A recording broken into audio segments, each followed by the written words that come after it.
right, hello everyone. Today we have me, Karina, Sabvi, and Sia, and we're going to be talking about quality education once again, and we're going to focus in on education kind of out, not locally, but more global education. So we're going to kind of focus on factors that may affect education or impact the quality of someone's education they may receive outside of the US. I think a big thing that plays into education has to do with like a lot of like the economic situations at home or surrounding the student, or even like the economic situation surrounding their school. And I think in the US, the public school system is relatively well funded, or at least has some sort of way to get the resources that they need. But not all schools have such systems in place around the world. So I think that's a main factor, especially in developing countries.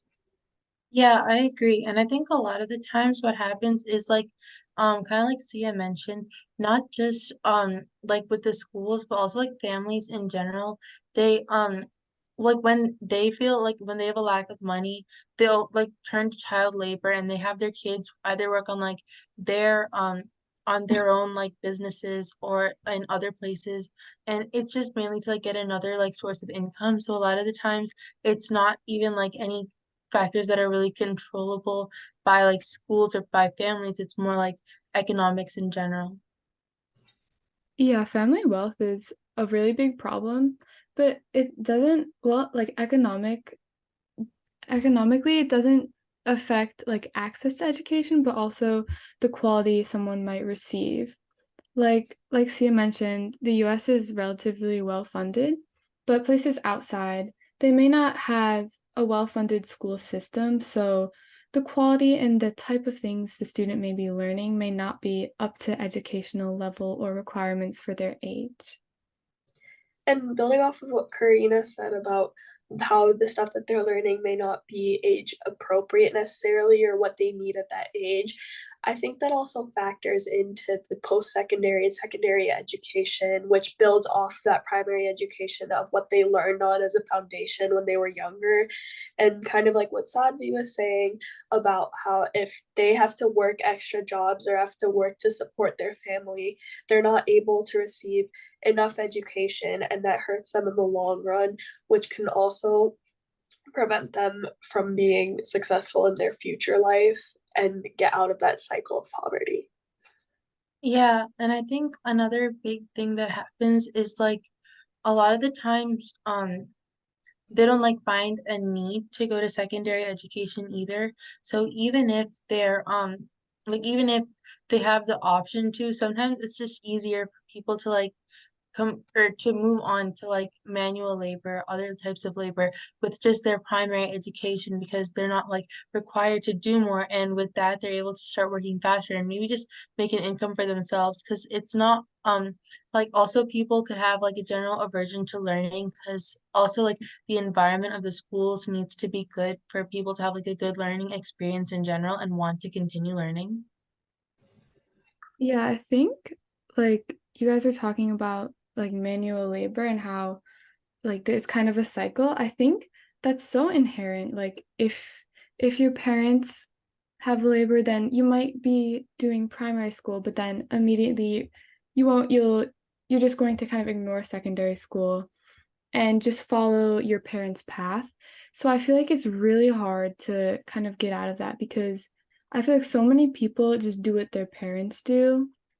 And I think that's a really big problem, especially because it restricts them because they can't pursue an education and maybe, right, like escape that cycle of poverty. I think another big thing is how expensive secondary and post secondary education can be. And especially when money is a pretty big crisis, it's hard to imagine putting in money for an education, which then you would have to use to go get a job. And there's no direct return or direct benefit when you're spending the large amounts of money that you really need to be spending on other resources. Yeah, also I think another big factor that plays in kind of along those lines is like the culture in general of like maybe your family or your society. Like if your family has always like been the type to just go straight to working after primary education, or like to not go to college and to try and save money in that aspect. Like a lot of the times you feel kind of that familial pressure, like maybe familial support, depending on who you are, to like not go to college and to like maybe pursue other types of dreams. And like also your culture of like your society, like maybe you're not encouraged to get an education, or maybe it's like looked down upon. Yeah, going back to kind of like the cultural aspect, I like that idea, Sabi. I think you can kind of relate culture to money as well. If if like a family only has enough money to send like one or two of their children to get an education, then they may choose like maybe the oldest child or maybe the male in the family to get an education, just because that's kind of the cultural norm.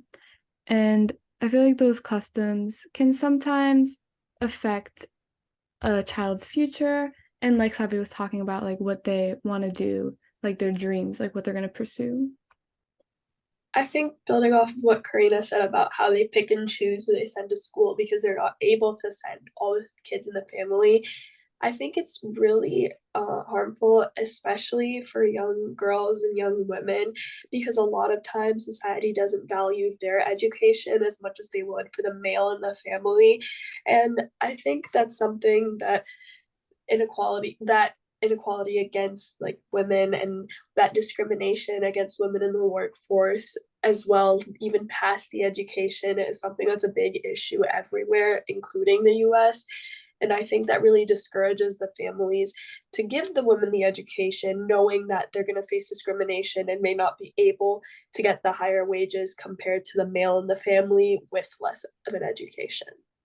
Yeah, and kind of tying that back again, like with the inherent cultural thing, I think that a lot of women might also be like discouraged, depending on where they live, from like getting a higher education, because they feel like, well, what's the purpose if I'm gonna be making less than any other person? Like, might as well learn how to do more domestic activities and like focus my skill set in one area where I know I can succeed, rather than like being constantly put down for the rest of my life with like all these like examples of people who like weren't able to succeed in that area. So like a lot of the times I think people kind of discourage themselves, not only in that aspect, but maybe with like other people, like seeing their parents being discouraged from working, or like seeing people like their role models in society not having a good education, or like failing with the education that they have. Like that really discourages people from like following that pathway.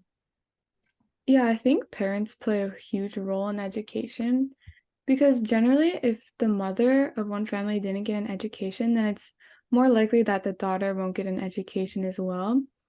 And I feel like if we're talking about like gender inequalities, I feel like even if a daughter did have an education, she probably wouldn't even go in the workforce anyways, because I guess it depends on the area, but like you guys mentioned, they wouldn't hire her or she would have a lower pay. So it is kind of about like the domestic norm. But even so, I think it is important for mothers or like aspiring mothers to have an education because it's important that they teach their family what's right. Like they can be their own family tutor, their own family like support. I agree. I think it is important for women as well as other people to be receiving an education, regardless of how it may be beneficial to them in terms of the workforce, because you could always be using those skills in other aspects of your life. And kind of bringing it back to the lack of proper education and the lack of resources, I think another big factor is also war. And I think that thankfully it's not something that's directly affecting us right now, but there are a lot of instances currently happening in the world. And I think a big thing that comes along with war is obviously the destruction of several buildings and facilities, and schools is definitely something that gets impacted by that.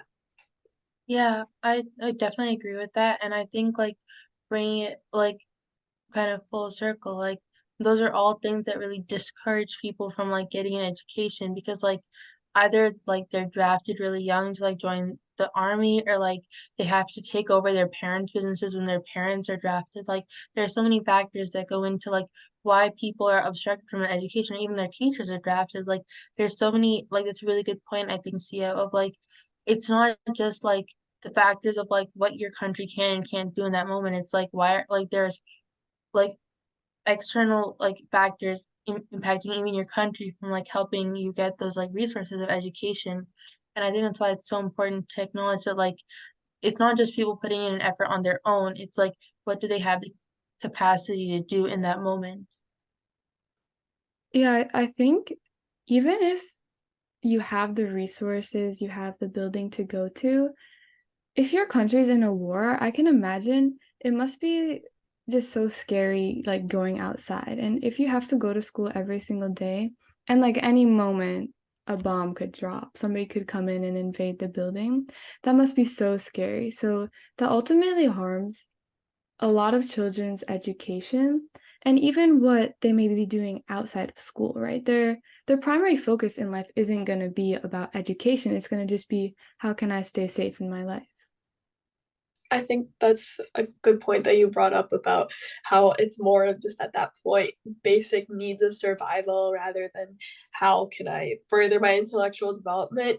And I think that's definitely a big thing. And also with that, with the survival aspect, they're also shorter on resources and they're probably not also thinking about what's the next book I can go find to study. And I think that's something that really does affect the quality of education during those times because realistically it's not a priority because there are many other more important things to worry about, but in the long run that can be pretty harmful to the students or to whoever is in that environment, not only because it harms their education but also physically, emotionally, socially draining. Yeah, I think it's like it seems very futile at that point, like when you don't even know if you're gonna like live another day or like where you don't know where your food is gonna come from to like worry about, hey, what's like Pythagorean's theorem? Like it I think it like it can come across as like very futile to like the people who are like getting an education. They can feel like really demotivated and kind of like Sia was touching on like their mental health itself is like really lost because they're in this constant state of like terror and they don't really know like what's gonna happen next. And like obviously like a young child's like development is like really important both mentally and like socially. So like I think it's another really important part of education that like is sometimes lacking in other countries. Like it's not just about like the actual physical like education, but also about like the environment that you get from being with your peers. And I think when everyone is in that constant like perpetual state of like fear, you don't really get like the comfort that you get. Like say if you were having like some personal issues, but then you go to like this happy environment every day where like everyone's like encouraging and you feel like very motivated. It's not something you're looking forward to at that point. It's just like another reminder of the situation you're in where like everyone feels like, oh, this is so futile, why are we even here, but like there's nothing else to do, you know? It's kind of this impending sense of like doom in a sense. Yeah, and I think that can really impact them in the future. Like not even just, oh, they didn't receive an education in this one time period, but also kind of the emotional damage that may come with it. And like Sabi was talking about, I feel like staying social, which school definitely helps with, is super beneficial to like mental health. But if there's something going on in the country or an area where it's kind of difficult to do that, then that can definitely impact their future. And I think it's really hard to find a solution to that, especially if it's like a whole country, a whole state problem. It's kind of hard to find a solution to how can I focus more on my education when there's like so many other problems going on. Like some resources that you can like donate to or use if you like ever need to like get more education or like need help with an education or like need help with anything or like need encouragement. Like there's Khan Academy, which you can like find online as a website. They have really nice in-depth videos and they have a bunch of resources from like kindergarten all the way to like your high school, like or even to your MCAT prep, like everything you need is on there, like all your AP courses. So if you ever need anything, you can just go to their search bar and like look it up. They have really nice in-depth videos and practices. And another great resource is Crash Course, which is this YouTube channel that has all these different like math, biology, psychology, history, all these different like sets of videos that you can use to like learn and really absorb information. It's But these are like quick little resources that you can use to just like either help like understand what you learned in school or to learn more. And like by donating to these organizations, they have the ability to like expand their platforms to more people. And in general, using YouTube is a great resource as long as you're using it safely and like making sure that you're um like using reliable resources, so making sure they have that little like verified like sign next to their name and everything. And as long as you're doing that, they're great resources for helping make sure that you learn with like an accurate education and you really refine or like learn things that you refine things that you learn in school or like learn more on topics. Yeah, and that's a great idea if you'd like to learn more. But if you'd like to help someone kind of outside of your country, then a good place to go is an organization called World Vision, where basically you can donate money or you can sponsor a child. And their main goals, they're very child focused. So they want to raise someone out of poverty so they can receive better health, better education. And a few things they do is disaster relief, provide clean water and food and refugees for people in need. And so this would be a great way to provide money to an organization that helps people worldwide and kind of overall just increases education, educational values, especially because this organization is so child focused.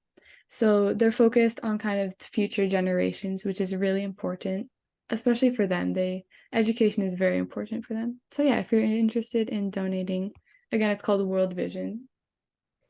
There's also many other organizations, and a couple of them, which I'm going to mention right now, United World Schools, and that is one that is focused on ensuring that children, once again, have the access to quality, inclusive education in remote and marginalized communities by collaborating with local partners, communities, and governments, and they help train teachers and help strengthen the education systems. So that's a great place where you can donate to. You can donate to them as a group. You can do like a fundraiser at your school, or you can donate by yourself. And the last one that we'd like to mention today is Asha. So it's Asha for Education, and they're focused on bringing change to the schools in India. And they're also focused mostly on kids, but also some women's issues, and in general, just improving education quality in India. And they have several chapters across the world. There's several of them in the United States, some in India, and I believe some in the UK as well. So that's another one to check out. And if there's a chapter near you, you can always get involved. Also, we had some other organizations and opportunities mentioned in our past episode if you want to go check that out. Okay, thank you everyone for listening about our thoughts on quality education and quality education in different countries. If you want to learn more about these topics or how to support the other UN goals, follow for the World on Instagram and YouTube, and we'll be providing you with a bunch of resources on how to do that. Thank you.